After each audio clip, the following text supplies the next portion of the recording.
Hey guys, so the clip you just saw was basically me trying to get this fermenter done.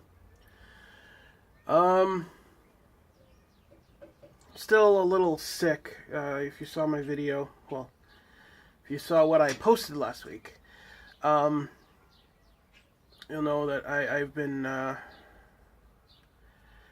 well, more than a little sick. It was almost hospital sick, but getting over it, feeling better.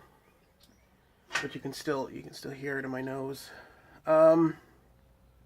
Anyways, borrowed my friend's heat gun, set it up so that it could basically point at the same spot every time, and I hung the fermenter off of a rope here, and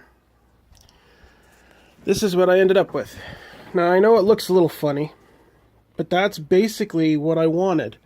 I would have liked these sides to be a little more square rather than curved, but overall, I mean, that's awesome. You can see here I just took some string and it goes up, and actually it's tangled up a little bit right there. It loops up into a thing there, and I had it hanging. Let me see if I can get it. Use my knee. There we go. I put a couple liters of water in the bottom just to give it some weight, and then I spun it. And I put the heat gun on it, and I got this interesting little cone shape now. This white, I don't know exactly what causes it. I've seen it in plexiglass before. It makes the outer surface a little marbled. It's almost like there's gases coming out of it. This is the spots where I overheated it. I know that for a fact. Down here's a big one too. This is not burn. That's just something that was on the outside, same as right here. But I did get this spot here.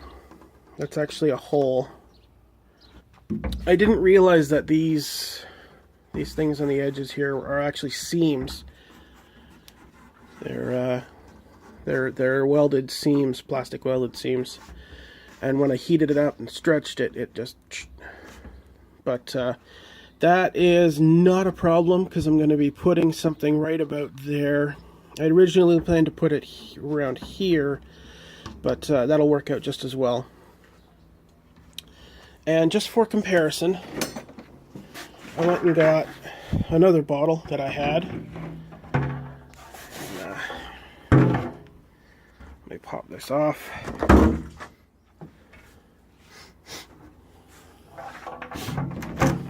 Now you can see, up until right about there, they're pretty much identical. The rings are a little bit different, but they're the same size, similar shape. They've even both got handles. But when you get up here, you can see I've added maybe 4 inches onto it, and flared it out. And this guy here will probably be, this is just basically a prototype.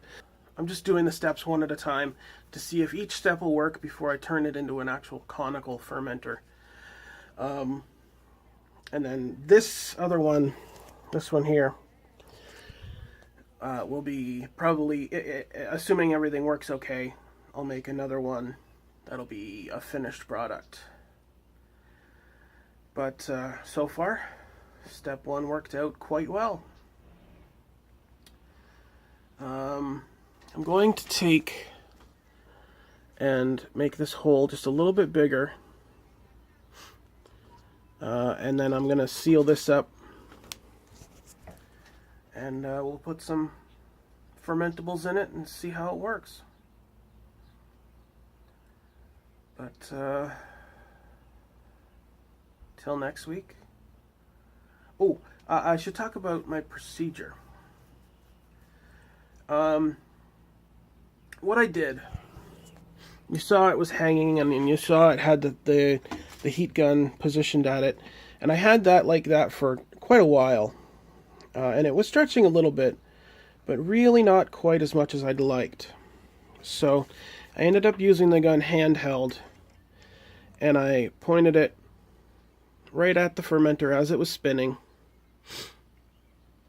And then I would just touch the plastic to see if it was pliable. And if it was pliable, I moved down maybe an inch. Did the same thing over and over and over and over and over and over and over, all the way to the bottom. And it worked out pretty good. I had to do those steps about 4 times, because what would happen is it would heat here and expand, and then I would move down a little bit and it would heat and expand, and then you move down a little bit more and it would heat and expand. But because this part here is still cold, this part can't expand as much as I would like it. I should actually expand it this way.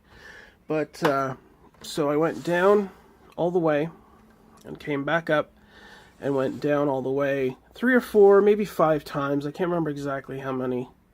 And then I did some spot heating, because there were a few pieces that had obviously stretched, and then when they cooled, they formed a little bit of a bubble. So I just ended up heating those. I think I heated most of them out. Actually, you can see one right here. You can see how it comes down and then bubbles a little bit. That's exactly what I was talking about, and that's not going to affect anything.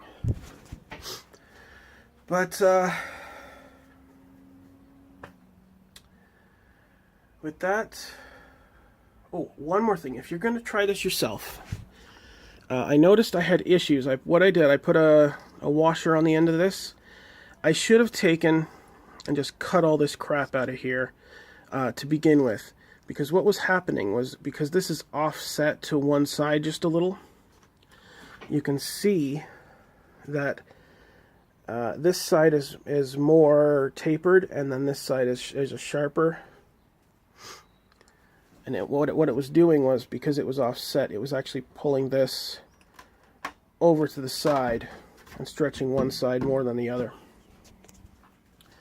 But like I said, prototype, finished product.